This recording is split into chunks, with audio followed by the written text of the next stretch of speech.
Good evening. I'm David Little, Director of the Center for the Study of Values in Public Life, and the Center is proud to welcome you to a discussion of the topic Bosnia and U.S. foreign policy, religion, human rights, and peace. This gathering is the second in what we hope will be an ongoing series of discussions of this sort on the general subject of ethno-religious conflict and U.S. foreign policy. Last November, we tackled the intensifying conflict in the Middle East between the Israelis and the Palestinians. In that endeavor, we were very thoughtfully led by former Ambassador Samuel W. Lewis, who instructed us in the complexities of that particular problem. And Ambassador Lewis was responded to by Mark Gopin and Ibrahim Abu Rabi, who very, very carefully brought out the religious dimensions of that conflict. We project further sessions on ethno-religious trouble spots such as Sudan, Sri Lanka, possibly Indonesia, and in addition, perhaps a case or two where ethnic and religious conflict have been successfully resolved. In the light of recent evidence that, globally considered, ethnic conflict is now on the wane. That's a quote from Ted Gurr's recent book entitled Peoples versus States. In the light of evidence to that effect, it is important to try to verify and expand such evidence, and if confirmed, to draw lessons from it regarding what we might do about those residual conflicts that still are very much violent and conflictual. May I say that the special focus of this series on U.S. foreign policy does not imply that the United States has, can, or would attempt to resolve or mitigate ethno-religious conflicts on its own, or even that the U.S. can or need be the primary actor. Usually cooperative, multilateral approaches adjusted to circumstance are more desirable than unilateral doctrinaire approaches.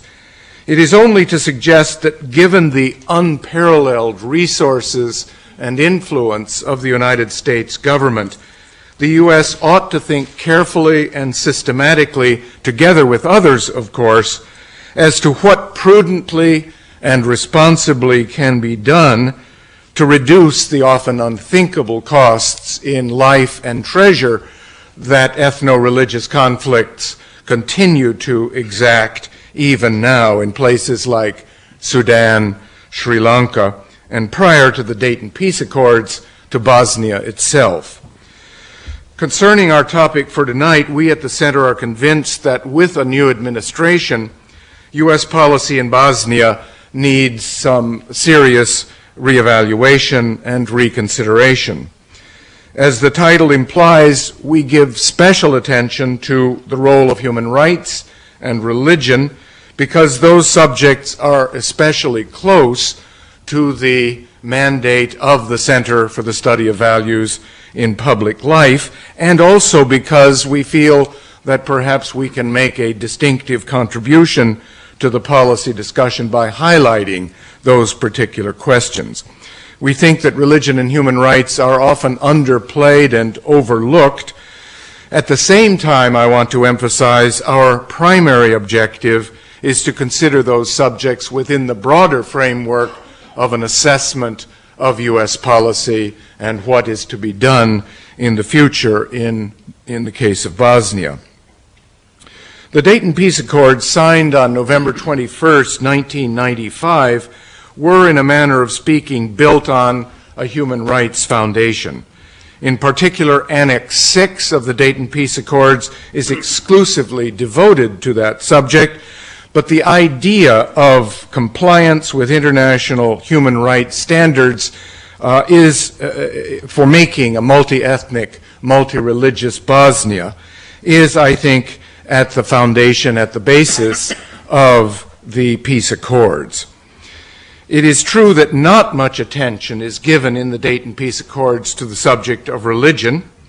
Nevertheless, in my opinion, thoughtful observers both inside Bosnia and outside have long since made clear that just as deep-seated religious attitudes and practices have to some degree frustrated the ideals of Dayton, so constructive efforts at interfaith interaction, such as the founding of the Interreligious Council of Bosnia-Herzegovina, the fostering of local initiatives of an interfaith kind, and the redesigning of the laws of the land in accord with the principles of religious equality and liberty are fundamental, I think, are indispensable for peace building in Bosnia.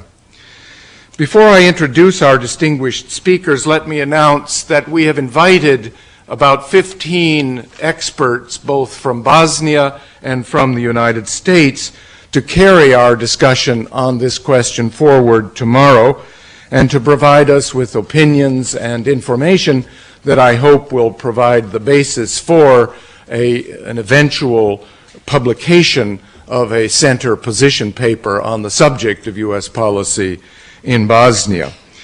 I'm going to ask our distinguished visitors to stand. I'm not going to read all of their names, but I did want, I think with the indulgence of the American members, to mention particularly 3 individuals who have come all the way from Bosnia and are themselves Bosnian nationals to help us in this particular endeavor, and to mention 1 American who has also come from Bosnia to join our enterprise. These 3 individuals are Jakub Finci, Ifet Mustafic, and Mato Zovkic, who are themselves distinguished religious leaders in Bosnia, and as a matter of fact, very old friends of mine, and I'm delighted that they have taken the trouble to join us in this endeavor. The other American who made the trip last night, Jim Lyon, who is the Bosnia director of the International Crisis Group located in Sarajevo. The ICG has done a remarkable work in assessing and criticizing U.S. policy, and we're delighted that Jim Lyon is present to respond tomorrow to the conversation that we're going to have. Let me take this opportunity, too, to thank profusely the staff of the Center for the Study of Values in Public Life, led by Nancy Nienhaus, also Laura Arena, my staff assistant, who has worked well beyond the call of duty in preparing this effort. Also the other members, Nicole Stefan and Margie Rudzinski. So now let us come to the matter of the speakers for the evening. I'm going to introduce first John Shattuck, who will be our principal speaker, and then the 2 respondents, Paul Mojzes and Jim O'Brien. It's a great privilege for me to introduce to you our principal speaker for the evening, my friend and former colleague, John Shattuck. John has recently been named president and CEO of the Kennedy Library here in Boston. Until January of this year, he was U.S. ambassador to the Czech Republic. And of course, before that, he spent much of the 2 Clinton administrations as Assistant Secretary for Democracy, Human Rights, and Labor. Before that, as many here will recognize, he was Vice President of Harvard University and also taught human rights and civil liberties law in the Harvard Law School, and was associated at that time also with the Kennedy School of Government, so he has long associations with Harvard University. John is a longtime human rights advocate. He was executive director of the ACLU and special national counsel for the same organization. He has served as vice chair of Amnesty International. John got his degree, his BA from Yale College in 1965, MA from Cambridge University in 1967, and his law degree from Yale Law School in 1970. John and I worked together from 1996 until 1998 in Washington in conjunction with a State Department Committee on Religious Freedom Abroad.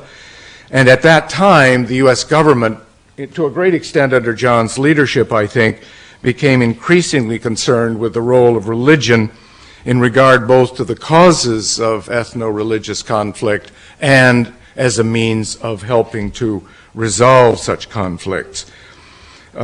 During that time, we also devoted considerable attention to the connection between religion and human rights. That, in fact, I would say, was the basic mandate of our undertaking.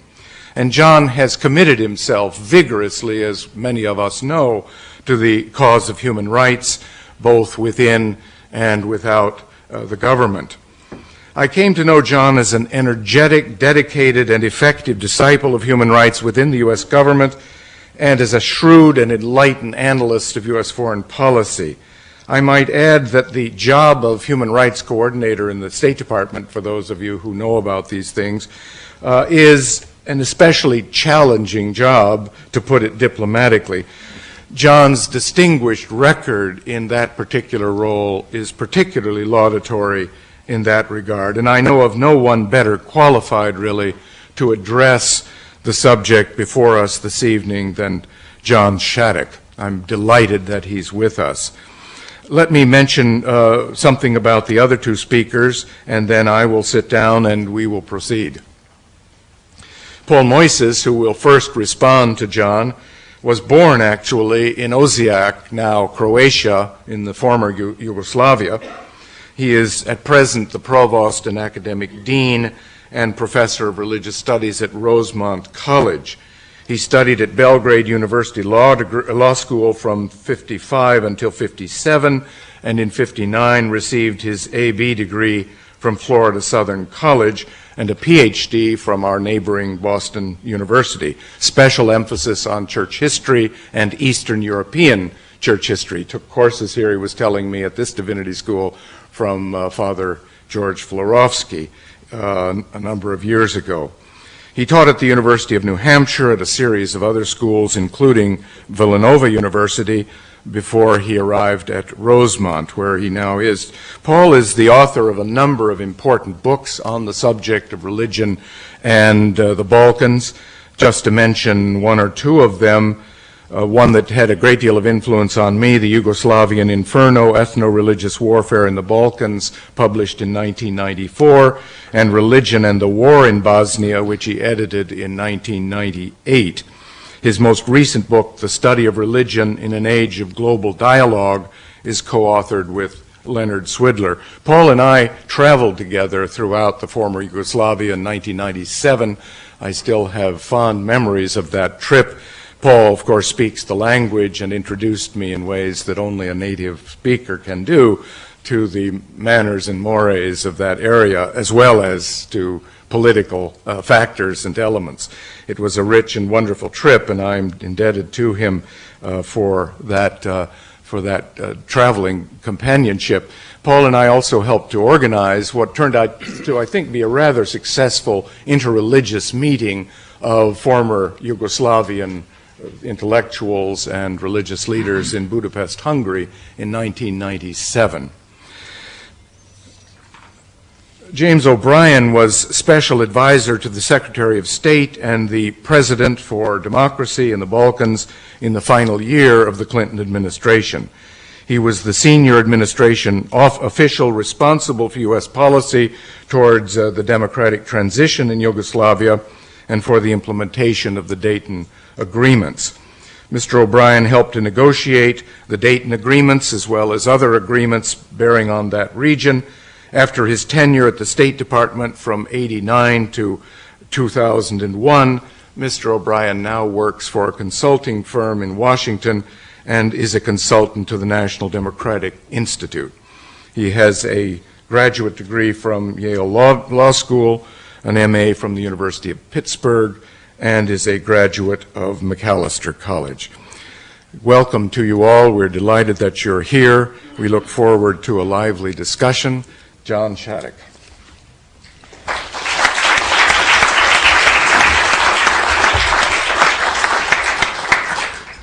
Thank you very, very much, David, for that extremely flattering introduction. I want to pay a brief tribute to David Little, who we're speaking here about ethno-religious conflict. David helped me many times deal with real conflict in the committee that he was referring to, and it was real religious conflict, and he was a member and I was the chair. So I was very grateful that there were certain times, and I won't tell you which particular elements of the committee, but suffice it to say that it represented virtually all religious denominations in the United States, and discussing issues of religious freedom abroad could sometimes get fairly interesting.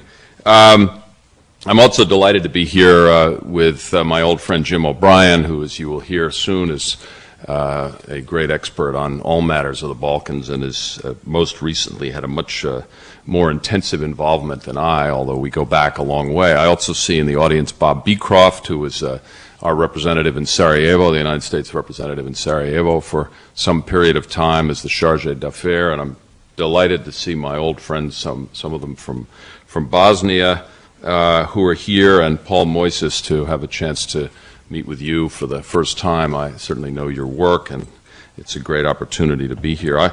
Among the various bureaucratic lessons that I learned as Assistant Secretary of State for Human Rights, those that I didn't learn from David Little on this committee that I was referring to, were that it was sometimes difficult to get your phone calls returned in Washington, even when you were calling sort of down the hall or maybe at a higher level in any event, particularly if you were trying to reach someone in the Defense Department or the National Security Council at the very highest levels of our government. So I had a solution to that, and is travel to Bosnia and make your phone calls from there.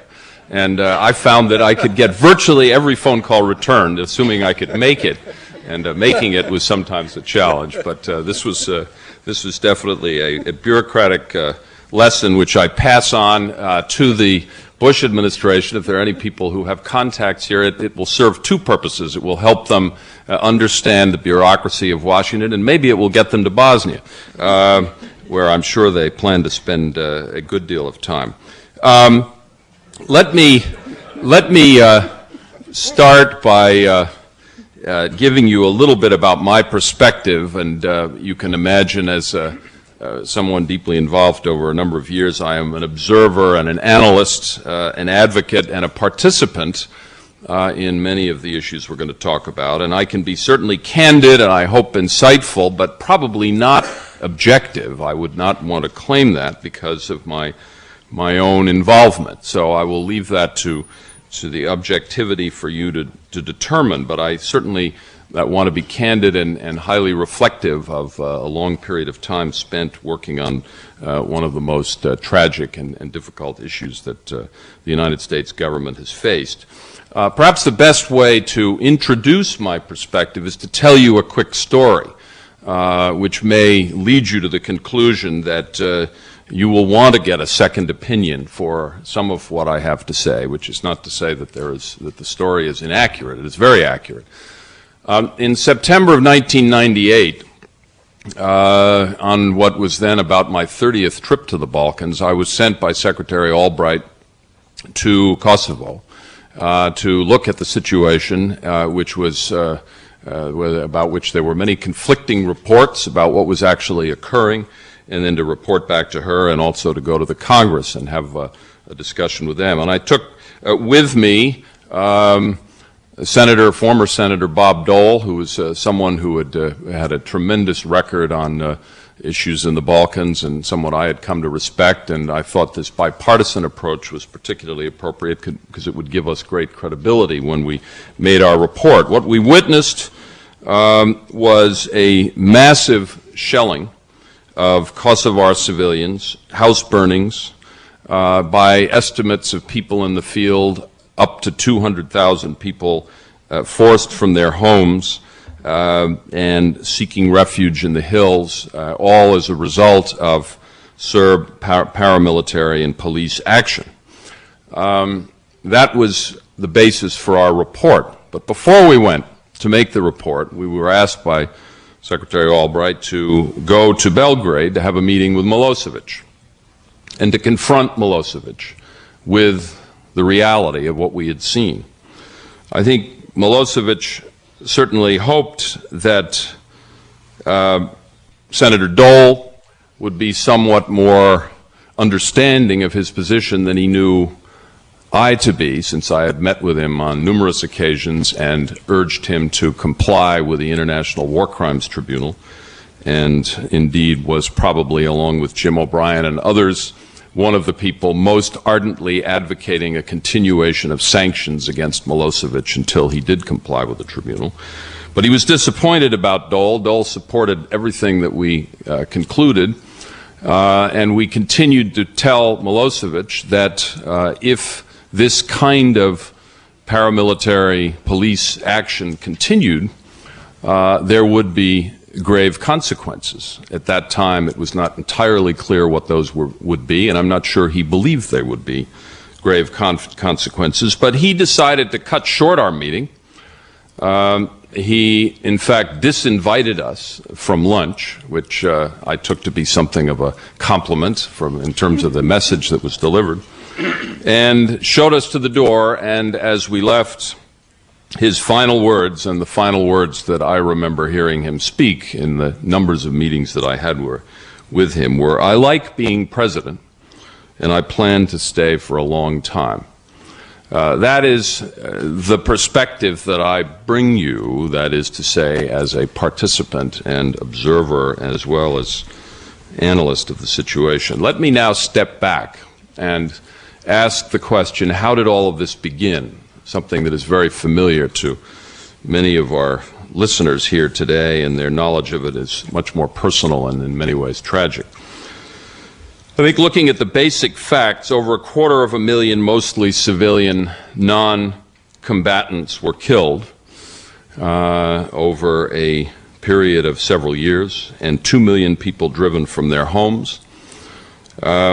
The main distinguishing characteristics of these killings and these ethnic expulsions were religion and ethnicity, although probably much more religion than an ethnicity, because most of the people who were forced from their homes or killed had this terrible thing happen as a result of the misfortune of being born into a different religion from others who shared the same ethnic Slavic ancestry. Religion was certainly a scapegoat and a victim of this whole terrible conflict, but it was also sometimes, and I want to get into this a little more, and I'm sure there are those who have more stories, an instigator and an oppressor. I think the main conclusion to be drawn from how this all started was that cynical political leaders used religion and religious difference in this, what has been called by Samuel Huntington, and I think correctly so, historical fault line of religion in the Balkans between Roman Catholicism, Orthodoxy, and Islam, to stimulate religious genocide in the heart of Europe at the end of the 20th century. Now, the role of the United States, which I want to talk about now, in addressing this crisis ranged over a decade from passive, extremely passive, to aggressive. And I think there are three questions that I want to try to ask and answer during the course of my remarks along the way. First, why did it take the U.S. so long to respond to what was happening when what was happening was so clear to so many? Second, when we moved from passive to aggressive in the Dayton peace process, did our intervention shorten or, as some have said, prolong the conflict? Third, what has been the overall effect of U.S. policy in the Balkans over this 10-year period? Now, it all started, of course, with the breakup of Yugoslavia, and as someone who served as U.S. ambassador in Central Europe and the Czech Republic, the contrast between the situation in Yugoslavia and Central Europe, where the Velvet Revolution of Václav Havel and others took place almost simultaneously with this terrible conflagration in Yugoslavia. The contrast between the two, I think, can be based, at least in part, on one major difference. Yugoslavia was a largely diverse and multi-ethnic, multi-religious country that was held together by Titoism, but also by intermarriage and many other factors, whereas the Central European countries, particularly the Czech Republic where I served, were mono-ethnic, mono-religious, and certainly there were strains, and there was ultimately a separation between Czechoslovakia, the Czech Republic, and Slovakia. But that too was a velvet, peaceful divorce, quite unlike what went on in Yugoslavia. I think the key role in all of this was played by the former communist leaders, especially Milosevic and Franjo Tudjman in Croatia, who used nationalism and religion to consolidate and expand their power in many, many dimensions. They used all the traditional instruments of communist control, the media, the police, the military, to launch vast projects of ethnic and religious expulsion to achieve their territorial dominance in what was formerly a multi-ethnic and complicated, diverse society. Europe, for its part, seemed to accept these divisions by recognizing and even encouraging some of the breakaway states, Slovenia, Croatia, 1991, 90.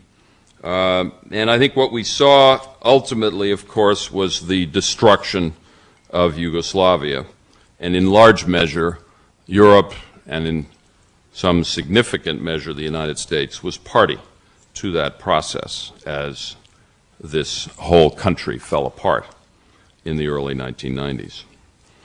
Now, although I have said that religion was in many ways a victim, I would also have to say, for the sake of honesty, and I'd like to check with my friends from Bosnia whether they would agree, that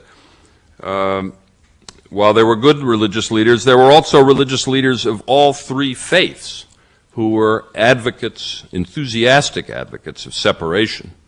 And in the worst and most extreme cases, these people became collaborators in the genocide that occurred. And in this case, I would point to the Orthodox priests in the Serb areas of Bosnia, and I'm afraid I would also have to point, unless there is some contrary evidence, to the Catholic cardinal in Croatia. Now, the U.S. looks at all of this. The Bush administration rejects the warnings of its ambassador to Yugoslavia, Warren Zimmerman, about the aggressive nationalism of Milosevic, and chooses instead to see this conflict in traditional Cold War terms, best captured, I think, in the words of Secretary James Baker: we have no dog in that fight. We have no side that we need to back, so we will let it all take care of itself. The European powers, for their part, I think basically told the United States, leave it to us. And in fact, at the time when these decisions were being made in the early 1990s, when, of all countries, Luxembourg held the presidency of the European Union, the foreign minister of Luxembourg, in words that are often coming back to haunt him, said, "Our response," meaning Europe's response to Bosnia, "will strengthen Europe in its relationship to the U.S., which is to say that this is an opportunity for Europe to show that it can actually not only solve its own problems, but in fact solve them without U.S. support. The European response, of course, we all know, is a lightly armed peacekeeping operation with rules of engagement that were highly restricted and negotiations that continued endlessly at relatively low levels, with no incentive for settlement among the various parties who were brought to the table in Geneva to negotiate, and a war that continued and continued. Now, the incoming Clinton administration in 1993, I think, had rhetoric that certainly indicated it was going to approach these topics differently. But from the very outset, President Clinton, and I think his administration, was crippled by internal and domestic controversies that made it impossible for there to be the kind of response that there should have been.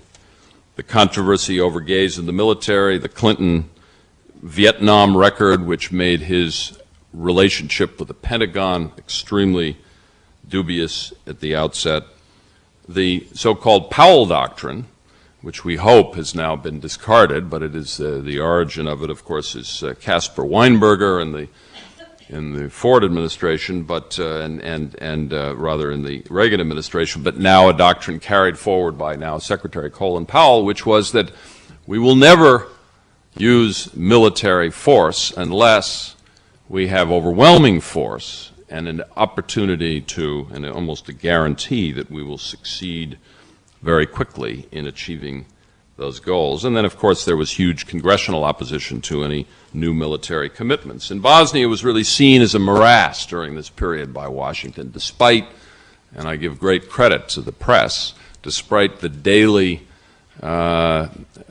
account and parade of horrible pictures on CNN, et cetera, of what was occurring throughout the country. Secretary Warren Christopher made a trip to Europe in 1993 in which he tried to persuade the Europeans to join with the United States to lift the arms embargo so that the Bosnians could defend themselves and allow airstrikes of people on the ground. But there was one major flaw in this, which of course was that the United States was unwilling to commit any troops to the peace process, and it was the Europeans whose troops were on the ground, and of course they said, thank you very much, but we don't really need your bombing because it's very much likely to create problems for our own troops, to say nothing of the situation that we're trying to negotiate. And I think the bottom line, to be very brutally blunt about it, from 1990 to mid-1995, the U.S. did nothing to prevent the Bosnian genocide and little to try to stop it. Now, let me turn to some of the early efforts that were made inside and the conflicts that existed inside over the policy that I've just been describing. There were competing camps. There was a dominant non-interventionist camp which held sway in the State Department and certainly in the Pentagon and largely in the National Security Council. And its point of view was very much a continuation of the approach taken by the Bush administration, which is this war is a product of ancient hatreds between peoples who have chosen to fight with each other. It is not a threat to the United States' security in traditional terms. What we should do is to support European efforts to negotiate a settlement so that there is a ceasefire, but certainly not make commitment for military or peacekeeping involvement. And we, above all, should not take sides as to who is the aggressor or who is committing war crimes or crimes against humanity. That was the non-interventionist position, and it was very much in the dominant position. At the same time, there were growing voices within the administration, led by then UN Ambassador Madeleine Albright, soon to be, or in the second administration to be Secretary of State, which represented an interventionist point of view, and there was a big battle between the two. And the interventionist point of view said this is not a product of ancient hatreds, but of political manipulation by leaders like Milosevic. U.S. interests are threatened by a human rights crisis where genocide is being committed in the heart of Europe. The U.S. must play a major peacekeeping and peacemaking role, or our NATO leadership will be threatened, and the future of NATO itself will be very uncertain. And aggressors and war criminals need to be punished, or aggression and war crimes will continue. That was the interventionist position. Now, there were many reasons why the interventionist position remained on the defensive for those early years, but let me just summarize them all in what I'd call 5 Washington syndromes, and these are, in fact, not simply the syndromes of the Clinton administration, although they were particularly dominant in this period of time.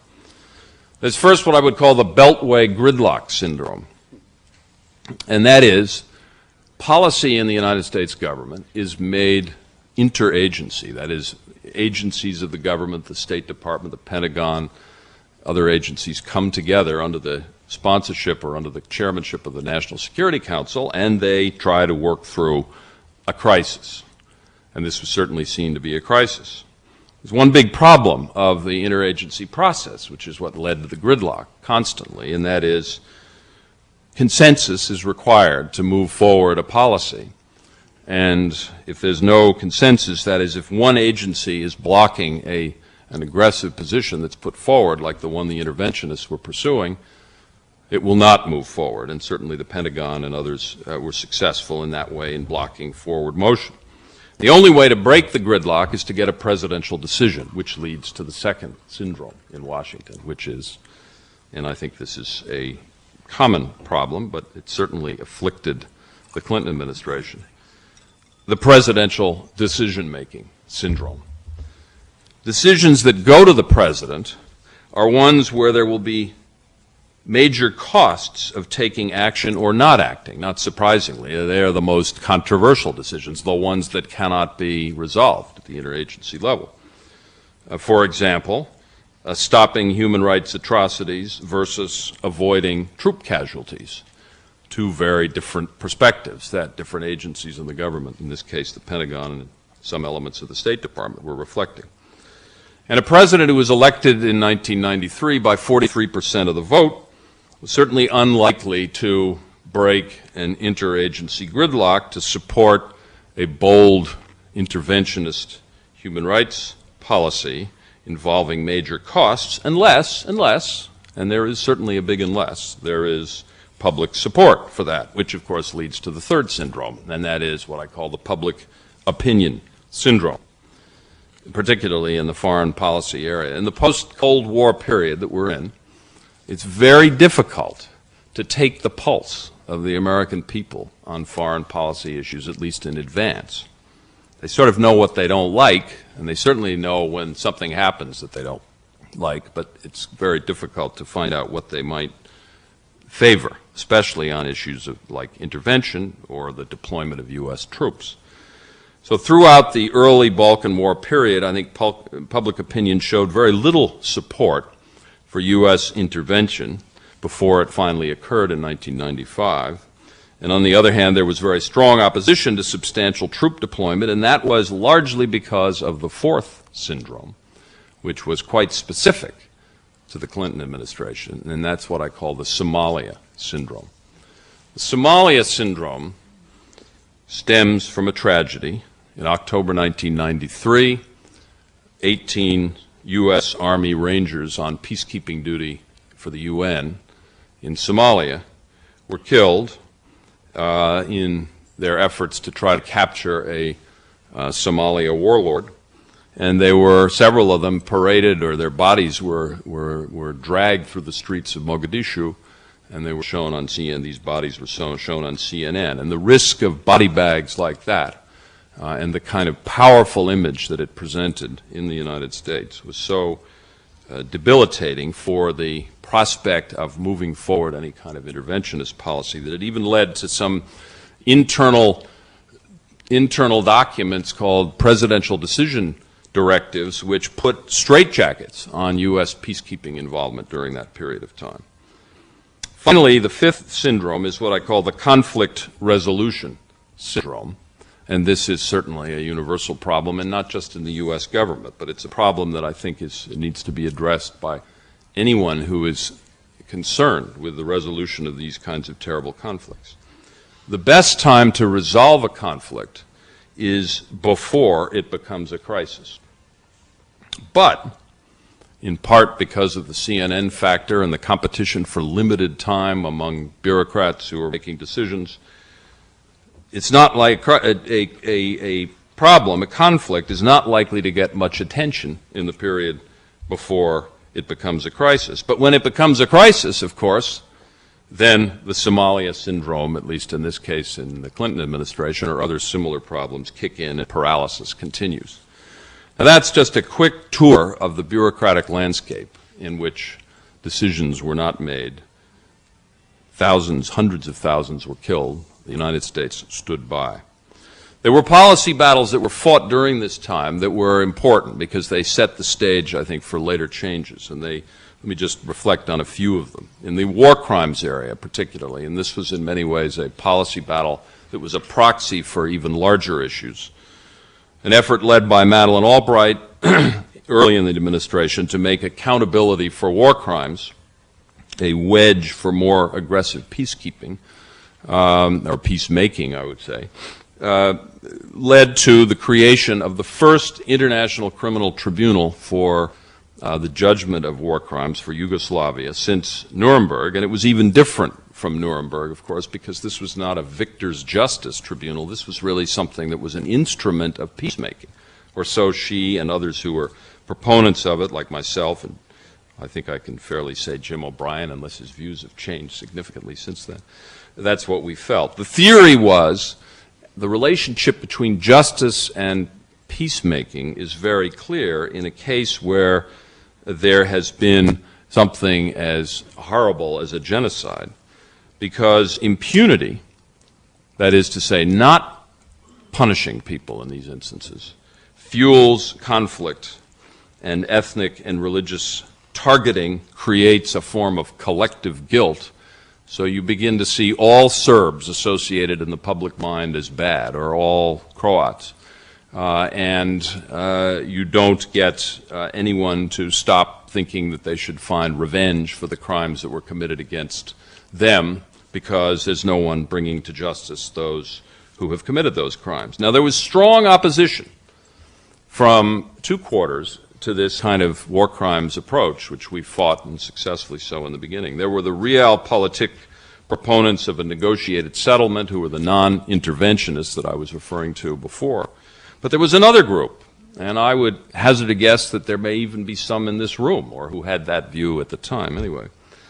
And that was morally based proponents of reconciliation, who took the position that punishment for war crimes would only exacerbate a conflict, and that reconciliation is based on the proposition that, shall we say, let bygones be bygones and pursue forgiveness. And this was a very serious position that was often pushed upon us, those of us who were trying to pursue the war crimes issue. But we did succeed, I think, in an early victory in this regard, and the War Crimes Tribunal was created. There were certainly constant tensions between the two camps, even after the creation of the War Crimes Tribunal. And there was certainly a lack of support for arresting indicted war criminals all through this period. The second big policy battle was over our military posture toward Bosnia in particular. And as I said earlier, Clinton inherited this Powell Doctrine, which remained the military doctrine in terms of intervention, and he, for various reasons having to do with his relationship to the Pentagon and his focus on domestic issues, chose not to try to engage on that. But in mid-1994, and I give a great deal of credit to several people in the State Department, there was the beginning of an effort to attack the Powell Doctrine. Secretary of State Warren Christopher, who had early been a non-interventionist, was beginning to change his views, and Deputy Secretary of State Strobe Talbot led an effort to review the Powell Doctrine. And ultimately, in the summer of 1994, it set the stage for the military action that was taken in Haiti, which was, in fact, an effort to have diplomacy backed by force, eliminate, in this case in Haiti, some terrible regime which had blocked the return of democratically elected President Aristide. So there was a big breakthrough in that regard, but there was still no change in Bosnia for another year, until finally the situation deteriorated so badly in 1995 that the change occurred. But during this period before it occurred, we saw efforts by European negotiations to further restrict the kinds of aggressive peacekeeping that was needed. And in May of 1995, the Serbs were emboldened, I think, to test the UN as the peacekeepers became less and less aggressive. And they seized 350 UN hostages and tied them to telephone trees and showed them on cameras. The answer of the UN, in this case led by the European countries whose troops were the hostages, was to even further reduce the aggressiveness of the peacekeeping, to promise the Serbs in secret negotiations that there would be no further NATO bombing, even in instances where it clearly should be called for, where aggression was occurring. And then the Europeans began to make plans for withdrawal. Well, the Serbs were so emboldened that they overran all the UN safe havens, so-called, cruelly and ironically so-called, and none more terribly than in the case of Srebrenica in mid-1995. And that was the turning point. That was the shocks the conscience point. It showed that finally there was sort of a level of horror in Bosnia that was even unacceptable to the non-interventionists. And the human rights spotlighting that occurred at that time, I made a trip in which I was able to interview refugees who were coming out of Srebrenica, several of whom told me stories about having survived these mass killings that we later learned had taken place, and this broke the story. And inside the United States, I was told later by several relatively low-level CIA agents that when they read the accounts of my interviews, they stayed up all night for several nights searching through the aerial photographs of the CIA to find out whether there was any evidence that they could produce of the mass killings that had happened outside of Srebrenica, including mass graves that had been dug, and they did. They found this evidence. It went to Madeleine Albright, who then presented it to the world in the UN Security Council. At the end of August, the Serbs made one more huge, I think, mistake in the sense of inviting what later came, and that is they bombed the Sarajevo marketplace, 35 people killed, cold blood, as had happened throughout the war. And finally, NATO was unleashed. The policy was changed. The peacekeeping approach became much more aggressive. For 3 weeks, the Serb sites were bombed, and we then unleashed another special weapon, I think, which came at this time, and that was the extraordinary diplomatic force commander of a new, very aggressive peacemaking effort, Dick Holbrooke, who did, I think, an outstanding job, finally, in helping the interventionists take the driver's seat, at least for a while, in this very critical moment in Bosnia. And he had at his disposal NATO airstrikes, tough sanctions against those who continued to commit human rights atrocities, a new U.S. commitment to enforce peace with ground troops, and continued human rights spotlighting. And in this case, Dick asked me and several others to go to the field and spend all of our time in Bosnia and report to him so that when he would fly in for a meeting with President Tudjman or President Milosevic, he would have hard evidence produced the night before of human rights atrocities that were continuing, and he'd be able to threaten the leaders in ways that they hadn't been threatened before, with either continuing airstrikes or continuing sanctions, or, as in his case, what he was trying to accomplish was, of course, to bring them to the negotiating table. Well, we got them to the negotiating table, and that was the Dayton Agreement. But I have to say, in all honesty and fairness, I think at this stage that was sort of the zenith of the interventionist period, because then elements of realpolitik and non-interventionism began to creep back in. Now, that is not to say that the Dayton Agreement, which I'm proud to have been participating in helping draft, along with Jim O'Brien and others, did not actually end the violence in Bosnia. It did end the violence in Bosnia, and that was a huge achievement. But I have to say that it did not end the power struggle and the wars in the Balkans. And that was because, in the end, it was a compromise in many critical ways. And I'm not going to analyze it in detail, but I'm going to point to two aspects of the compromise, one of which was inevitable and the other of which was avoidable. The one that was inevitable, I think, was negotiating with Milosevic and Tudjman, who of course were the principal architects of the war. And after Dayton, they emerged at least as firmly in power as they had been before. That was not a plus. But I think there was no realistic alternative, because unless you look back, and if you look back at the kind of military solution that we did not seek to impose in Iraq on Saddam Hussein in 1991, unless we had been willing to go back and do all of that in Bosnia, that is to say, going to Belgrade, eliminating Milosevic or eliminating Tudjman, who was probably less serious a threat, it was inevitable that we had to deal with them, and so we did. The issue that was avoidable, however, was another tragedy, I think, and that involved the arrest of war criminals. Because here, there was an alternative.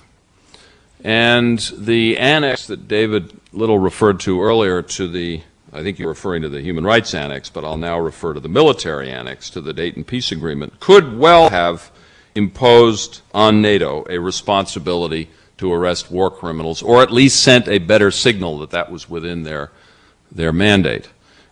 In fact, it did not, and as a result, the principal architects of the Bosnian Serb aggression, Karadzic, General Mladic, who overran Srebrenica, remained and were allowed to roam free and remained at large during the time when they could most easily, I would argue, have been picked up. When there was exhaustion and a sense that the U.S. and its allies were totally in control of the situation. They were allowed to roam free, and I think that was a terrible tragedy. So the result was a continuing power struggle in Bosnia involving the very leaders who had instigated the ethnic and religious conflict. But there was certainly an end to the killing, an end to the war, and that was a huge plus. And that compromise, I think, in that respect, was one weighing compromises that had to be made. Now, I don't believe the compromises in Balkan, in the Dayton Peace Agreement, actually prolonged the war in Bosnia. But I do, as I said, believe they prolonged the conflict in the Balkans. And so when we move from Dayton to Kosovo and then on to Macedonia, and the situation that we face today, I think the situation is significantly improved, but nonetheless, there are many challenges that remain, and certainly the question of what we do post-Dayton to implement the aspects of the Dayton Peace Agreement in Bosnia remains. And there are key tasks, some of which have been performed and well performed, and let me mention those. The most important one is the destruction of arms, the disbanding of paramilitaries, and aggressive action by NATO to assure that there are not private armies, at least in large measure, roaming through Bosnia. This is, as I say, I think the most successful aspect. Then there was the disenfranchising and removing from power those who were working to continue the conflict. That's more mixed. I think there was success in the use of targeted sanctions, or targeted, as we call it, conditionality of aid, so that it was made very attractive for communities to turn in war criminals or to vote out people who were trying to continue the conflict if they wanted to receive aid. And there was certainly a very aggressive effort by the international community to bar indicted war criminals from holding or seeking office. But there was nowhere near enough attention paid to the actual arrest of war criminals during that time. I think also the issue of sponsoring and managing elections was a complicated one for the international community in this period. The U.S. Congress was insisting on what they called an exit strategy, and a very unrealistic, I think, mandate that all U.S. troops had to be out of Bosnia in 1 year, as if somehow this all could be nicely packaged and dealt with in 1 year. And in order to respond to that congressional pressure, the administration sponsored elections in order to develop a kind of, at least elements of democracy beginning to emerge in Bosnia. I would argue far too early, and I did argue at the time far too early. But that was, I think, largely as a result of this pressure for exiting, which fortunately, thanks to the leadership of the President, I think we overcame, and that's why we're still continuing to be involved in peacekeeping. So there were many aspects of Dayton that had a mixed result. I think the facilitating of the return of refugees, that's going very slowly. There has been progress. I was in Bosnia, in some of the worst parts of the former ethnically cleansed area just a year ago with some Czech peacekeeping operations, and I saw that there were many people returning to their homes in minority areas. I think that's positive, but I don't think there's been anywhere near as much as we'd like to see. But then I think the real cost in many ways of Dayton, and here I go out on a limb and I could probably be wrong, there may be no connection with it whatsoever, but I would say that what we had to do in Kosovo, in large measure, was a result of what we were unable to do in Dayton.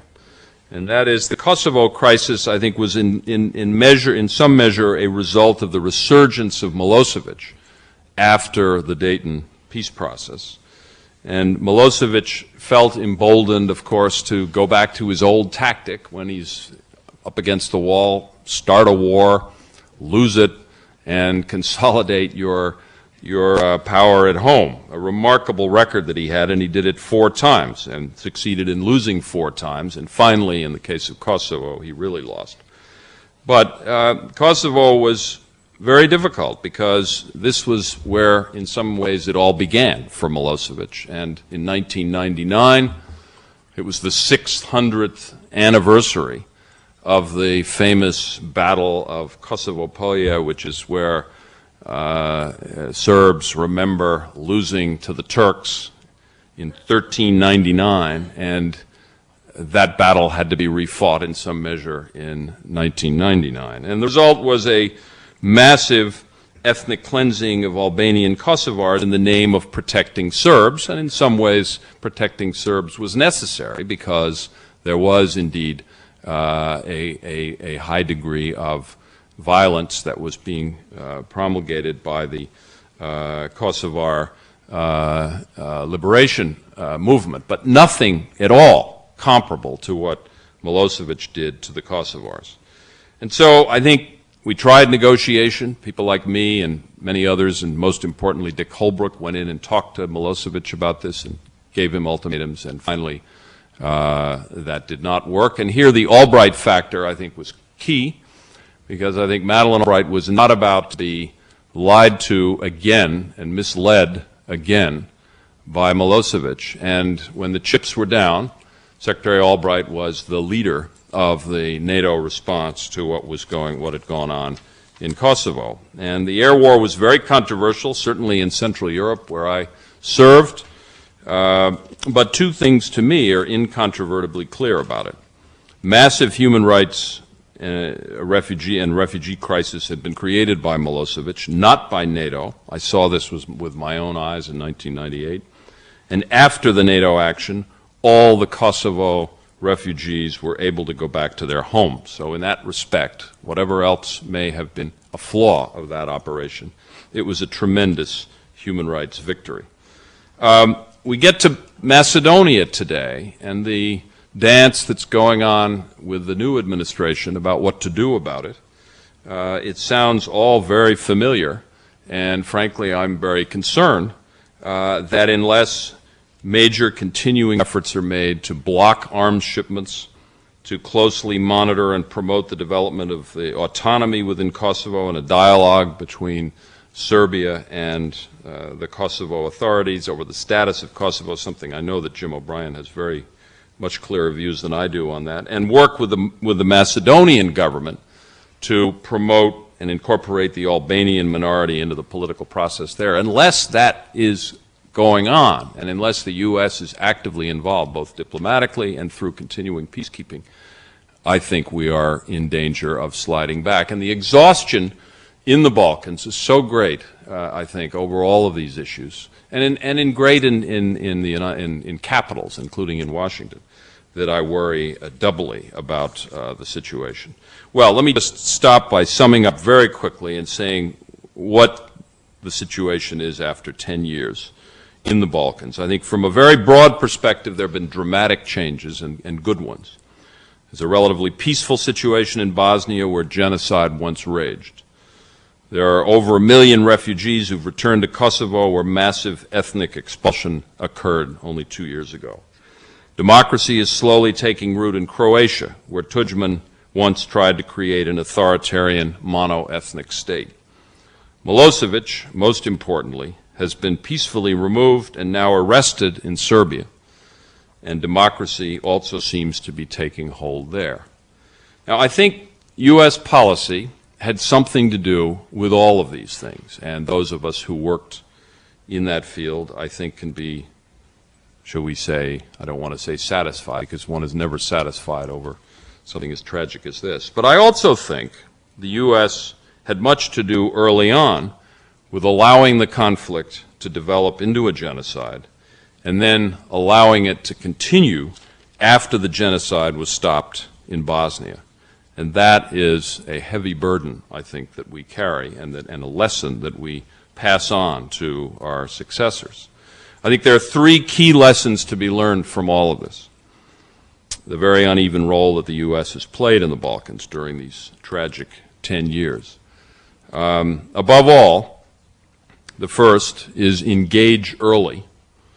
Human rights crises are, in fact, a threat to our own interests, and we must work with other countries to contain them before they get to the point that they got in Bosnia, and even more aggressive action had to be taken. Second, I think intervention to contain a human rights crisis may, in fact, require more than diplomacy, and that is the major lesson of the whole Dayton process. It may, in fact, require the use of force to back diplomacy, and it may require the commitment of peacekeeping and, indeed, peacemaking troops for significant periods of time.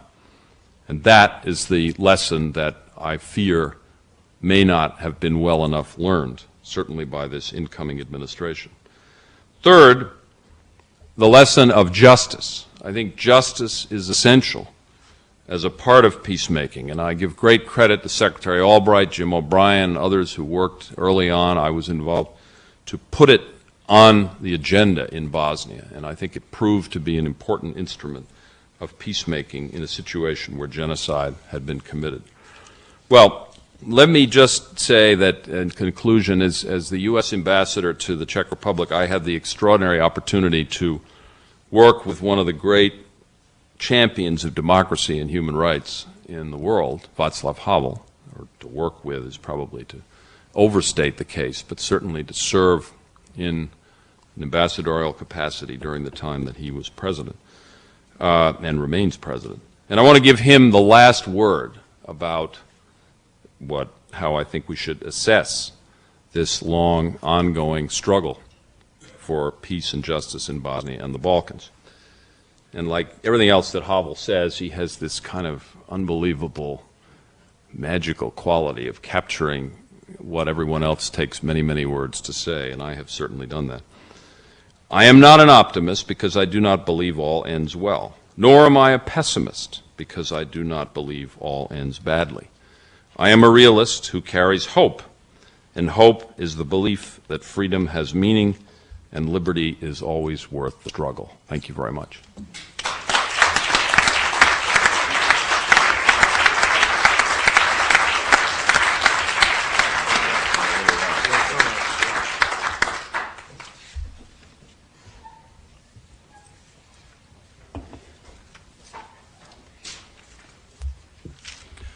It is a great pleasure to be back in Boston. As David pointed out at the beginning of the introductions, I've been a student at Boston University School of Theology, and at that time we had the privilege of cross-registering with other theological schools in the Boston area, and at that time, this was between 1959 and 1964, 2 great theologians were teaching here.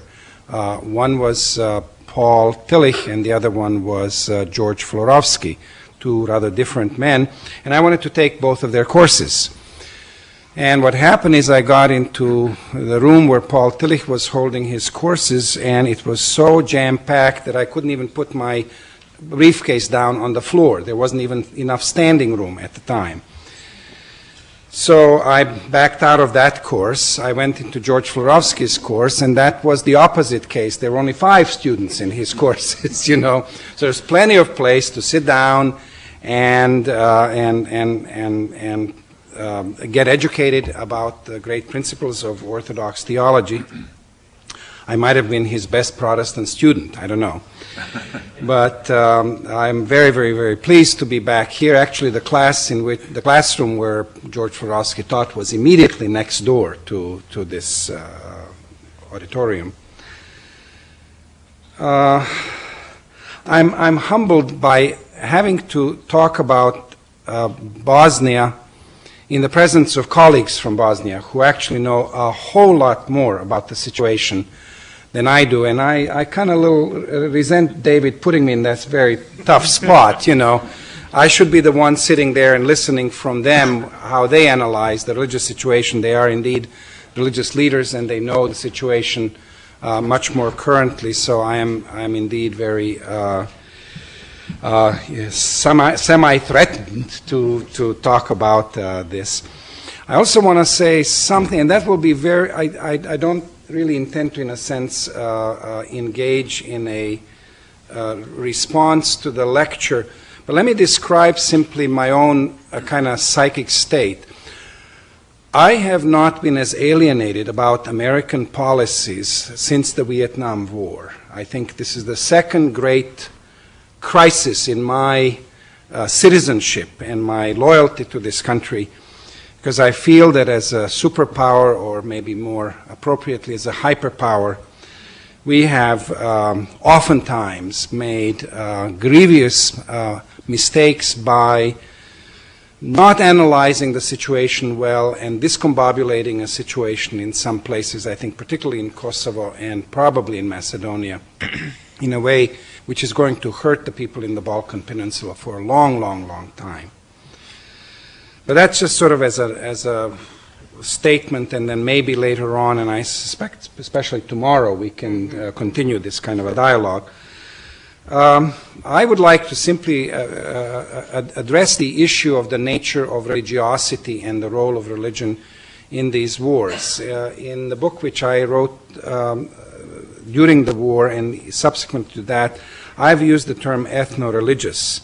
And deliberately I put the word ethno before religious, not only because the letter E precedes the letter R and it sounds better, but because in fact the ethnic factor, in my opinion, is much more important than the religious factor. Even though one can say that in Bosnia all 3 great religious groups stem from Slavic heritage, or whatever we call that, the fact is that there is a relatively clear recognition among Croats and Serbs that they are really not the same ethnic group, and sometimes they cooperate and at other times they are rivals. And indeed then the Bosnian Muslims likewise see themselves indeed as a Slavic people, but not identical to either the Serbs or the Croats. And so my sense is that the ethnic factor was very, very important. Now, last Sunday, I'm a United Methodist, and I belong to a church in Westchester, Pennsylvania, and our minister talked about actually problems of cultural conflicts in the United States, and he cited a book by Eric Law called The Wolf and the Lamb Shall Dwell Together. I did not read that book, but from the content of the sermon, I found an imagery which I think is extremely helpful in my own thinking of what happens in the Balkan Peninsula in terms of the cultures. Apparently what Eric Law says is that the cultures are somewhat like icebergs, that only a certain part of the iceberg is above the water and visible, and that a much larger part of cultural identity and so on is under the water. And that the collisions of cultures happen more under the water than they happen at at that visible level. Now, what is, I think, particularly interesting about the Slavic cultures in the Balkans is that they had been, for very long periods of their history, with relatively short exceptions during the medieval period, been under colonial rule. I know that when we use the word colonialism, we normally think of Africa and Asia and so on, and I've oftentimes heard, for instance, Muslims bitterly complaining about how the Westerners have colonially oppressed them. The fact is that the people in the Balkans were victims of colonial rule by the large empires in their area, both in the East and in the West. And we can start with the Roman and Byzantine Empire at the earlier periods, and we can then talk about the Hungarians and the Venetians and the Turks and the Germans and the Russians and a whole slew of these other largely imposed cultures upon the native population, which seems to me has melted the iceberg from above. And what that means is that the iceberg sinks lower. That is, more weight, more the larger part of one's cultural identity then becomes subterranean. And oftentimes it seems to me that the people in the Balkans had then had to retreat, even though they were exposed to many influences, let's say, of the French Revolution and of kind of a Western influence. Nevertheless, much of the identity then retreated to that subterranean level. When we analyze the religious role of religion in the Balkans, we sometimes think that the religion in the Balkans is pretty much like ours. You know, I think human beings have a tendency of wanting to find some commonality between each other, and we say, oh, okay, we know what religion is here, that's probably what it is over there, and therefore we can then kind of analyze that. My contention is that the nature of Balkan religiosity is quite different from that in the United States.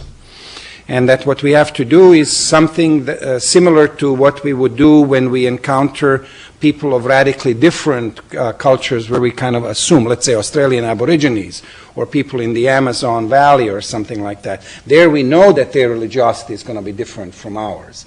But somehow we think, since Balkans is in Europe, therefore that religiosity is pretty much like ours. I would like to just spell out a few or list a few characteristics of the nature of Balkan religiosity, which, by the way, is not contained only in Bosnia. That the same thing would be true in Bulgaria, the same thing would be true in Romania, in fact in many of the Eastern European and former Soviet Union areas of the world. And I would describe that religiosity to be predominantly collectivist rather than individual. Much more importance is of the concept of the people of God, or the ummah, or somehow the whole body of individuals, rather than a personal decision making. I would characterize that religiosity, that collectivist religiosity, to be pre-Enlightenment in nature. The Enlightenment has never really come to the former Yugoslavia, except in its communist atheist form. I think the Marxist heritage of Enlightenment was the one that made it there, and that one was very conflictual with religion, and therefore the religious communities backed off from it. Balkan religiosity is traditionalist. It tends to be conservative and uncritical in nature. Balkan religiosity tends to be priestly. Some of you know the concept that has been used in Old Testament studies about priest religion and prophetic religion. And I have maintained that the Balkan religiosity is priestly in nature. What I mean by that is that the religious leaders, whether they are local imams, priests, leaders of some kind, or the hierarchy, see themselves predominantly as pastors of a flock which is surrounded by great danger. And the greater the danger is, the more you have to defend your own people, because if you aren't going to defend them, who will? And so it tends to lack a critical element where one is willing to kind of look honestly at the mistakes of one's own people and one's own church. At best, Balkan religious leaders have tended to be able to sometimes use the plural and say, we all have done such, such, and such. But very rarely have we been able to kind of look specifically at the misdeeds of our own flock and say, we've really done something horrible. The nature of the religious communities tends to be hierarchical.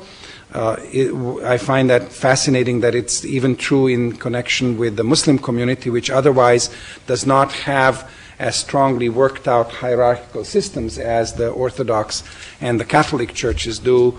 But for instance, I've read some remarks where when the leader of the Bosnian Muslim community, the Reisul Ulema, says something that has a tendency of being more accepted by all the other Muslims in the territory of Bosnia than even what the cardinal or a bishop of the Orthodox Church says. So that there is a kind of a hierarchical structure.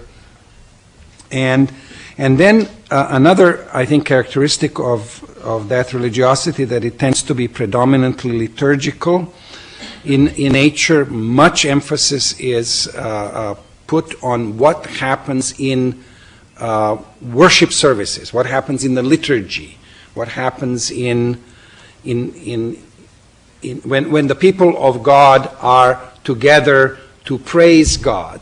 Relatively little work has been done on the socio-ethical principles. Part of that, by the way, is not just the responsibility or the lack of effectiveness in the churches.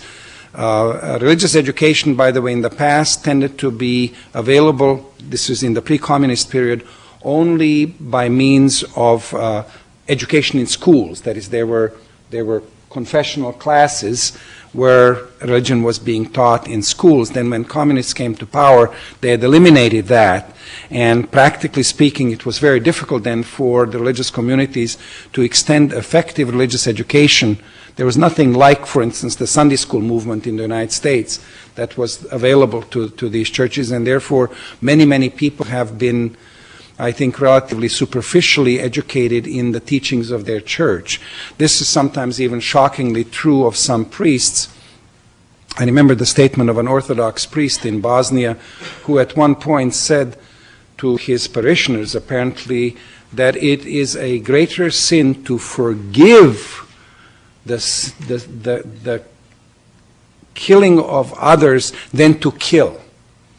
So forgiveness of a killing, and I don't know where he found that. It's not in the Bible, and it's not in any of the church fathers, but that's the kind of a folk religiosity which imbued many of the people.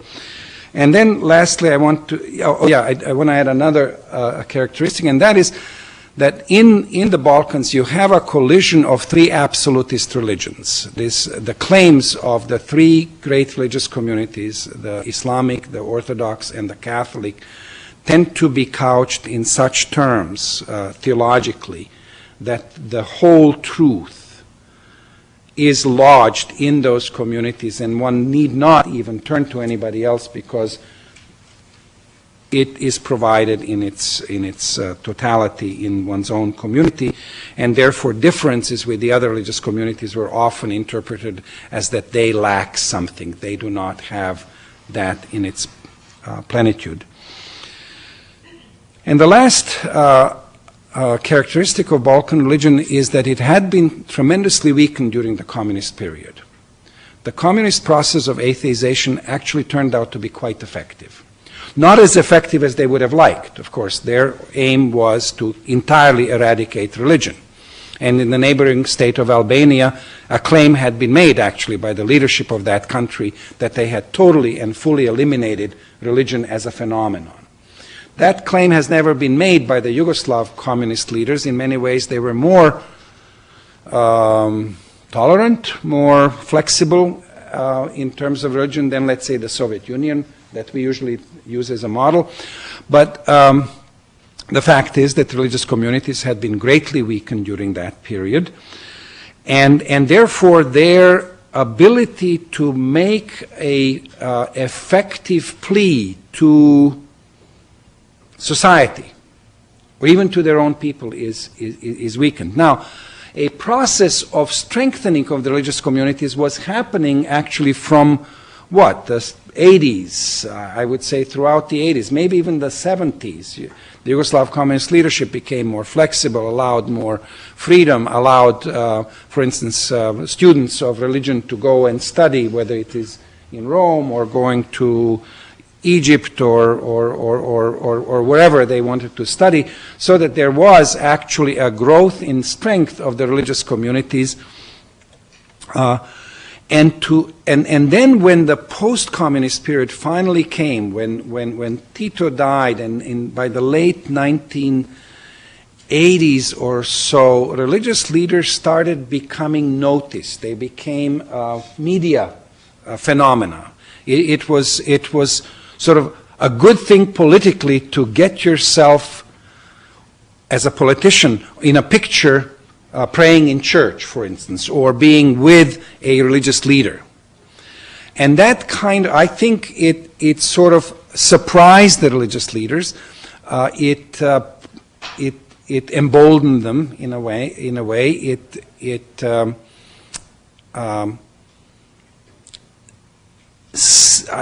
I think they found themselves surprised of the attention which they were getting. And that psychological moment, it seems to me, made them then vulnerable to political pressure. Because then the politicians were able to very subtly manipulate with this public awareness of religions, and they were more easily manipulated than by the political leadership. The main function of religion in the Balkans is to give people a sense of identity. There had been a tremendous change of a sense of identity over the years. Some people of the former Yugoslavia had been for many, many years citizens of the Austro-Hungarian Empire. Other people had the identity of being citizens of the great Ottoman Empire. Other people were seeing themselves as citizens of burgeoning new nation states in the 19th century that tried to get rid of the presence of the empires in the Balkan Peninsula. They had been under feudal regimes, they had been under royal regimes, they had been under nascent capitalist regimes, they had been under fascist regimes in World War II. Then they came under communism, a particular brand of Titoist communism, which made many of them sort of proud that they were a little different from everybody else. And then suddenly came post-communism. And as you know, that term itself is problematic because we do not yet know what that means. And one of the ways in which post-communism acted as an identity crisis is that people had to look left and right as to what were they, who are they. Some did look toward the West. They wanted to become Democrats. They wanted to be capitalists. They wanted to be entrepreneurs. They wanted to join sort of the West. But others, I think, much more clearly preferred to turn back, to find their identity in an earlier, strongly defined way of religion, and they sought that identity then in their religious community. And let me just finish, because I don't want to take much time on this. Let me simply say this, that I think the religious in these wars played an ambiguous role. Some people say they were religious wars. If it's just that, I would disagree with it. Some people say they were not religious wars at all, and if we put a period after that sentence, then I would not agree with that either. I think they were both and, but not predominantly religious. Religion was not the driving force. A sense of identity and the manipulation by the politicians of that identity appears to me to be the predominant factor, and therefore I would then simply conclude that the politicization of ethnic identity co-opted the religious communities to become defenders of the kind of conflicts that took place in the 90s. Thank you.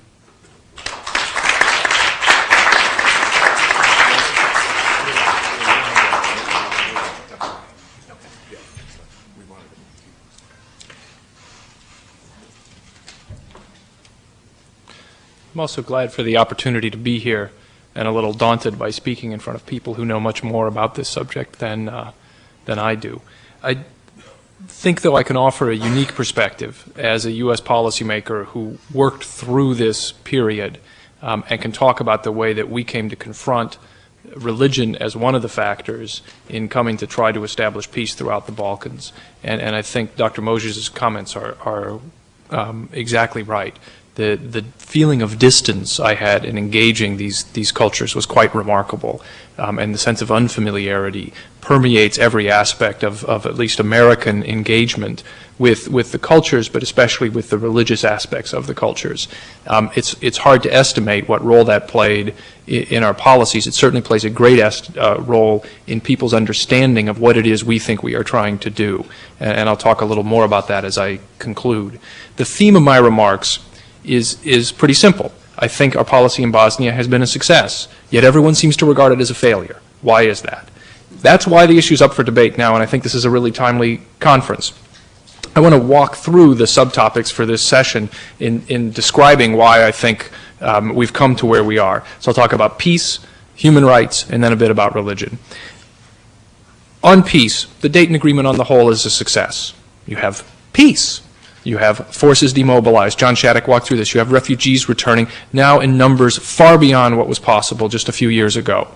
And you can walk through the list of things that one needs in order to reestablish a society, and on virtually every one, Bosnia is making substantial progress. And I think in the past 18 months or so, the progress has begun to move at a rate that was inconceivable 2 years ago. That's particularly evident in recent months. There now are in Bosnia governments composed of non-nationalist figures whose political aspiration is to bring the country to Europe. That's in stark contrast to the parties who negotiated at Dayton and who ruled for the last several years. Those parties wanted to be essentially small-town sheriffs, controlling and dominating their immediate environs. Now you have a culture that's different, a political culture that's different. That came about for some reasons I will walk through. But that's a great success. Yet why is it so much under question? John Shattuck did a wonderful job in tracing the history. I'll just point to a couple highlights.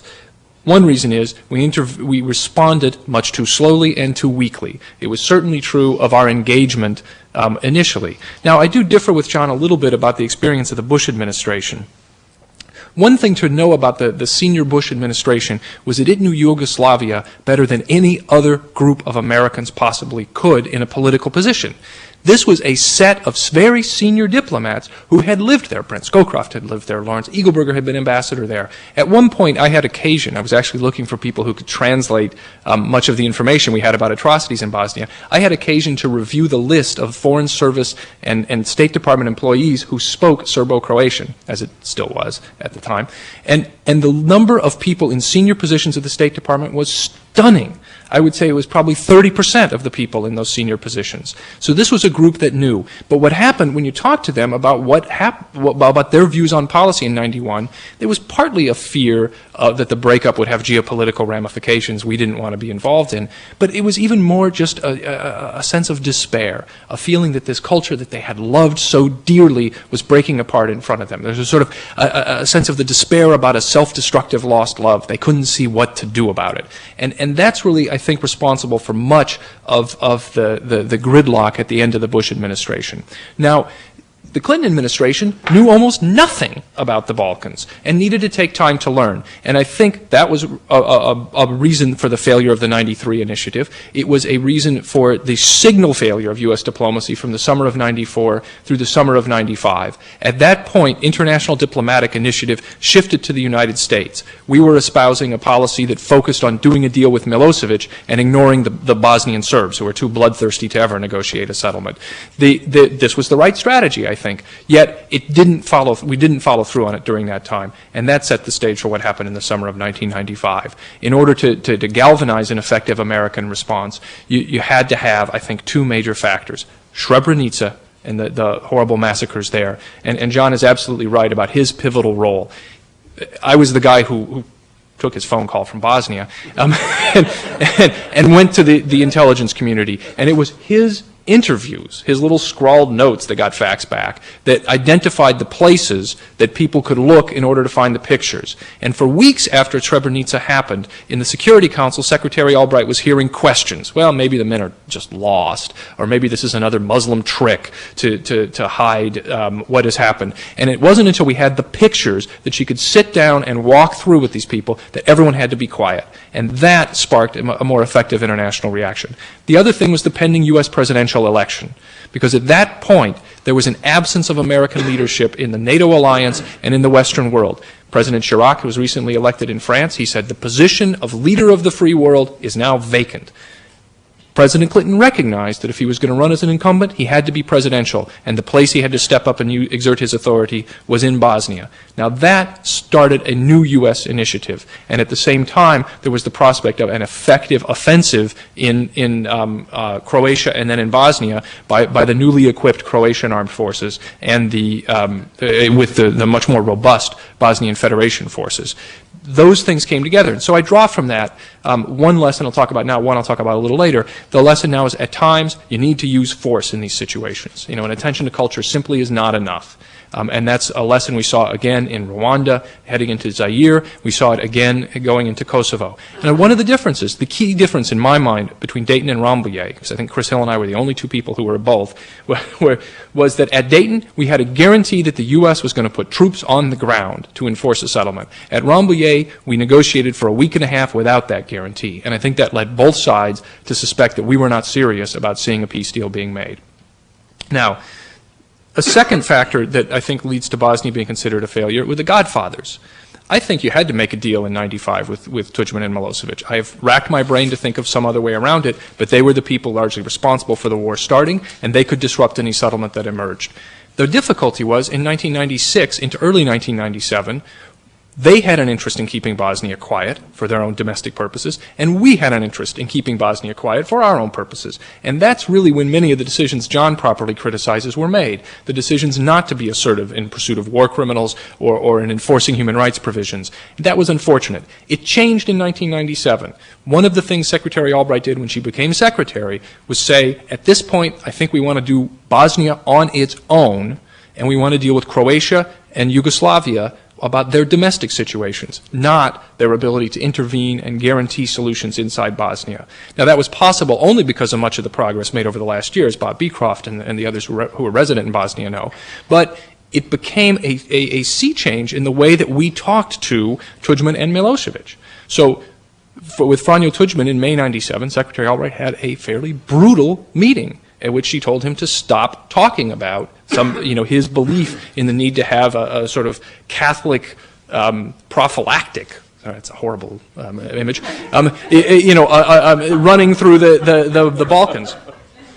And with Milosevic, in her only meeting with Milosevic, she said, we're engaging you on how will you deal with democratic challenges in your own society and how will you resolve Kosovo. But we are no longer gauging our relationship by your ability to deliver specific, tiny results from the Bosnian Serbs. Now,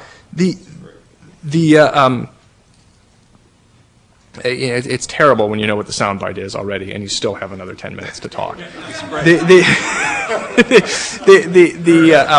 But I think so. The lesson I draw from that is that you have to be careful in who your partners are in making the peace work, not just in making the peace. Now, the third reason I think that people regard Dayton largely as a failure is because our expectations are set high, properly. And this, I think, is the point that I'd like the new administration to hear from as many channels as possible. We are no longer talking about implementing the Dayton Agreement. Dayton is going to get implemented kind of one way or another within its rough parameters. We're talking about whether this part of the Balkans, or more generally the Balkans and all of Southeast Europe, is ready to join the European mainstream. This is an historic change. You're essentially talking about rolling back the Ottoman Empire or finding a way to loop Turkey into Western Europe. Western Europe went through 100 years of brutal bloodshed, ending in World War II, and since then established a set of regional institutions that resolve conflicts, integrate economies, and otherwise set standards for respecting individual rights. This region now has the possibility to move forward. And the problem is Bosnia is not ready for that. There's still too much nationalism. There's still too much corruption. And those are the problems, even with the progress we've made in recent months. And so there's no way that Bosnia can seem ready for the challenge that it faces today, because the bar keeps going up. If we were thinking about Bosnia in 1994, we would think of Bosnia today as a halcyon spot. But instead, the bar is it ready to meet Europe? And it's not. So I looked today, I just glanced at headlines from the region. Two big headlines: Bosnian Croats demand self-rule, police walk out. Second headline: World Bank assesses Bosnia as worst site for investment in Europe. And those things are related. And so that's the challenge that we have today. But the point here is that for a new administration, it can make the case. It should recognize that the case for engagement in Bosnia is now different. At the time we were finishing Dayton, we were engaged in dealing with two strongmen, if not quite dictators. It would have been ridiculous to talk about a Europe whole and free at that point, because Bosnia was simply a tiny part wrapped around by folks who still wanted to divide it and weren't ready to join the Europe of 1995 at the time. Today, those states are democratic. They desperately want to engage in the rest of Europe. And that's a difference that now Bosnia can move forward. So this administration should see this not as a response to a brutal humanitarian situation in Bosnia. It should see their engagement in Southeast Europe as a part of continuing a bipartisan American, British, European dream of the last 60 years of seeing a Europe that's whole and free, committed to democracy, to opening markets, and to protecting individual rights. It's a fundamentally different situation, a kind of change that can come along only, I think, in centuries. And if you're too realistic, if you want to be so hard-nosed that you can't see past the end of your nose, you're not going to be able to recognize that this opportunity is in front of you. David asked me to be short, so I'll move on to my next point. So that, I think, is the one lesson that should emerge from this kind of study. Now, let's talk briefly about human rights. I think there are 3 points about human rights in our Bosnia policy. The first is that the human rights aspect of the policy was critical to getting a peace deal. There are a number of ways in which this is true, but I'll pick up John Shattuck's theme and discuss the International Tribunal. In 1993 and 1994, after the tribunal was created, I was the lawyer on a number of peace negotiations. The assumption of virtually everyone in the room was that the tribunal would have to be traded away in order to get peace. Now, I was the one guy arguing against that, and people sort of patted me on the head and told me to go back and sit down.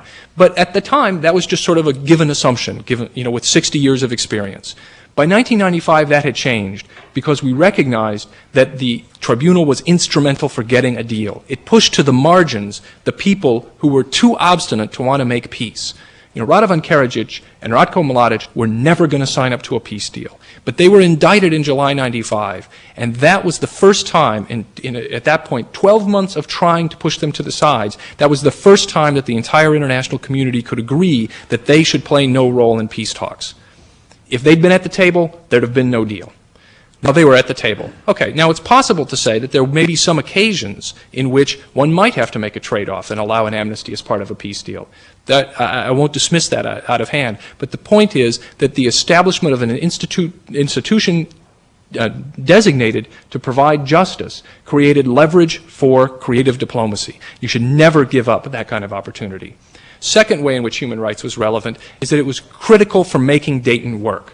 Dayton, as it emerged from Ohio, was essentially guaranteed to fail. It was a deal among the 3 nationalist, ethnically defined parties that had worked through the war. And they were attempting to translate what they had on the battlefield into political advantage. So as a result, the constitutional structures that I worked on reflect a very collectivist mindset.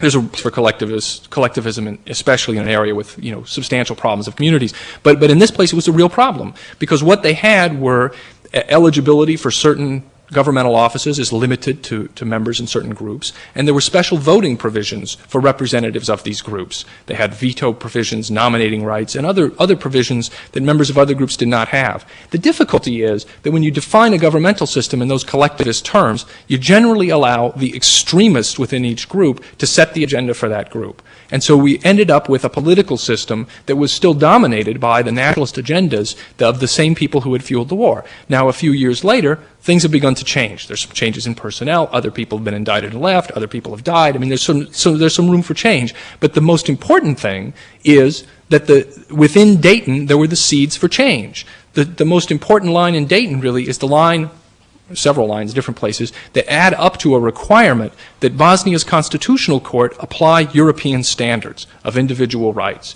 And what we've seen over the last year or two is that court, largely with international membership, begin to apply those standards. And it is systematically considering and partly deconstructing a lot of these collectivist decision-making processes. So it's beginning to put in place a sense of citizenry that is rooted in the individual aspect of each participant rather than in the group to which they belong. Now, there's a long way to go in this. It's just begun. But I think this could end up being sort of the most remarkable lawyer-driven revolution since France, if it's able to hold. I mean, this is truly a stunning development in the Bosnian jurisprudence. Now, there's a real risk that it will so change the premises on which Dayton rests that somehow the deal will start to fall apart. And we are seeing that as Bosnia's Croats demand again their right to be able to rule themselves. But there is nevertheless within that, I think, a real lesson. That is, when you look at an agreement or when you write one of these things, you have to be able to mine it for all its potential. And one of the things I like about Jim Lyon's work at the ICG is that he doesn't just criticize. It's easy to, carp at any of these peace deals, but you start to identify what aspects of these agreements are available to try to improve the situation. And in this case, it was the requirement that Bosnia it was that Dayton was a compromise, both to lock in what happened during the war, but also an aspiration to join Europe with a specific institution, the Constitutional Court, assigned to try to make that real. The third way in which human rights is critical is that it's the means to sustain international attention. Most peace agreements people think of as largely a success because nobody pays attention to them. In Bosnia, there is intense international attention. That's, I think, in part because it is really a part of Europe and increasingly a part of kind of a Western European mainstream. But it's also because the Dayton Agreement creates offices, the jobs of which are to tell the international community what more needs to be done. So the High Representative is an extremely senior, internationally appointed official who can talk to foreign ministers and heads of state and tell them, I've got a problem. That's the way in which you create a sustained international coalition to get work done. Having a very senior head from the Organization for Security and Cooperation in Europe in country makes a tremendous difference. And so I think that having those kinds of things in place, the Ombudsman, others, allows us to try to protect, to use human rights as the lever for generating international attention and response when there are problems. Now, and I think there are a number of stories here, and this is the lesson I draw is as well, individual cases matter. And there are a few things John Shattuck did personally that directly affected the way things happen, simply because he found one person to tell a story. And there are people who will try to dismiss this as a CNN or a media sort of effect, but in fact, it is one of the best means to try to keep international focus on where it needs to be. Now, I'll talk now about the role of religion, and I'm going to confess here to puzzlement, because I think Dr. Mojzes is right. Their religion is not my religion, and I'm puzzled in a number of ways. I can't explain myself to someone whose sort of subterranean aspect of personality is rooted in a mindset fundamentally different than my own, and I worry then that the structures of peace that I work on won't take root in some way. But I also am frankly puzzled. What kind of religion lets itself get used the way that the religions in the Balkans got used? And I think that that's a real question about the nature of the religious institutions and how they need to be established. And I think there are very good answers rooted in the history and even the theology of many of these religions, but it's one that we need to grapple with at each time. And I want to talk briefly very briefly, David, about a couple of points of this. The first is religion as an instrument. Certainly religion was used as an instrument of war. I agree completely that these were not religious wars. They were wars in which religion was a handy tool, and the stories are just legion about specific aspects in the way in which it was used. But a point here, and the way it affected diplomats, was that religion was used very differently by different participants. Franjo Tudjman used religion because he believed in it. I sat several times through his statements about the need to have Roman Catholics disrupt the green crescent of Muslims that was going to run from up near Vienna down into the Middle East. So you needed this cordon of Catholics, and to break the Orthodox cross of Slavs that would run otherwise to the east. He believed this deeply, and it guided his sense that you needed an all-Catholic Croatia in the Balkans. For Milosevic, it was largely a matter of opportunism, of cynicism. I mean, he would say, Kosovo, yeah, it's our birthplace. Okay, and then when the talks were sort of over, you'd sit in Beli Dvor, and as I did all through the Kosovo talks, and he and his staff would sort of say, yeah, well, it's Kosovo, it doesn't matter that much to us. And so there's a deep-rooted cynicism that's at odds with the way that people talk about it. Now, I recognize what Milosevic was doing is a practical political gesture. Much of his base really did feel an emotional attachment to Kosovo. So even if he didn't, he knew he had to talk about it. But it's difficult because as a diplomat, I can't engage cultures or the subterranean aspects of the peoples of the area. I have to talk to the leaders. And the way that each of those leaders used religion in his diplomacy was quite different. And it affected the American response and our ability to try to motivate them to achieve particular results. But religion was also an instrument for peace. And I think of the stories of individual heroism from Bishop Komarica in Banja Luka through various mufti. I mean, just the stories come one after another, and we can talk about those another time. But as well, starting in 1997, there was a sustained American interest in using religion, in focusing on religion in each of the primary countries of the Balkans. So, for example, the new Archbishop in Zagreb was truly a voice for tolerance and even for democracy, Archbishop Bozanic. Secretary Albright met with him each time she went there. He gave a set of remarkable sermons, including one on the Croatian National Day that so provoked President Tudjman that Tudjman walked out from the cathedral and held a press conference on the steps to try to rebut what had just been said in the sermon. It was an example of religious views being used as a statement about a vision of the society. We met with the patriarch, who I think had some difficulties in establishing himself as a political voice outside of Milosevic. Yet I think over the last months of Milosevic's regime, the role of the church was a very interesting one. I think that as the democratic opposition felt that the church was largely behind it, with a few exceptions, but largely behind it, it felt much better able to and comfortable about reaching to ordinary citizens. And I think that was a pivotal part in that area. But an aspect of this, as I looked through the stories of how we engaged, it reflect our own incomprehension and especially our ignorance, particularly about Orthodox religions and about Islam. I was very comfortable. At one point, Secretary Albright even spoke to the Pope about problems with the Franciscans in Herzegovina. That produced a deluge of phone calls to our embassy within 48 hours. I mean, we were comfortable because I'm a Roman Catholic. I understand a bit about how Roman Catholics work. I know to talk to Archbishop, talk to the College of Bishops, work through that. But we didn't have the same level of familiarity with how to touch the other religions. There were very helpful intermediaries, such as Rabbi Schneier and others who helped to create some of the multi-religion panels and others who were helpful. But at root, our ignorance hurt us. So one of the first things I did when I became the special envoy and was dealing largely with Kosovo and Yugoslavia was make sure I had an Orthodox priest on my staff, somebody who spent considerable amount of time dealing with the Serb communities, both inside Kosovo but also in Belgrade. Because I just felt without that it was meaningless to attempt to make our policy clear.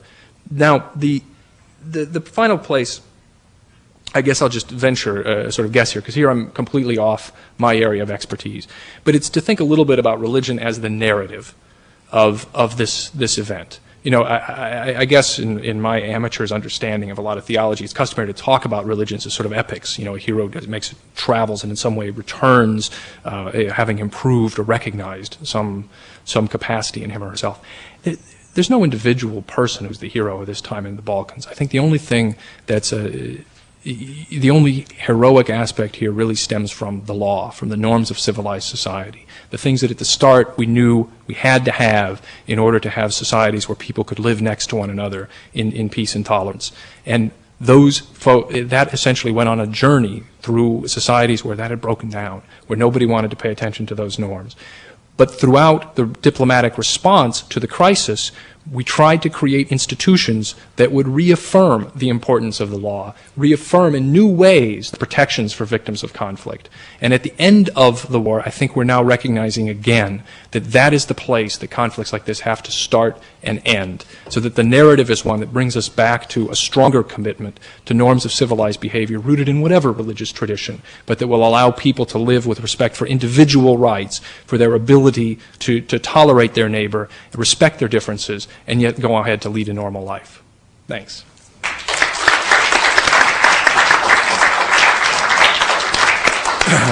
Well, I'm very, very sad to say that we're out of time, a bit over time, and therefore we're not going to have an opportunity to explore this in question and answer. There's so much to be taken up. These were wonderful presentations, and I'm delighted with them and grateful to our speakers for taking the time and effort to make these presentations. I've got to make a couple of announcements now because of the time factor. The 15 people who are invited to go to the faculty club will need to repair immediately outside, not go to the reception that is to be held, and that shuttle will take you to the faculty club. Is that clear? So all of our 15 guests should immediately proceed outside and mount the shuttle there, and that will take you on. The rest of you are invited cordially to a reception here in Rockefeller across the way, just down this hall and right on through. And I think, John, you're coming to the dinner, though, so you'll need to push on. That's right. Is that correct, Nancy? John and the others need to go. So alas, none of the speakers, I guess, will be at the reception. That's too bad.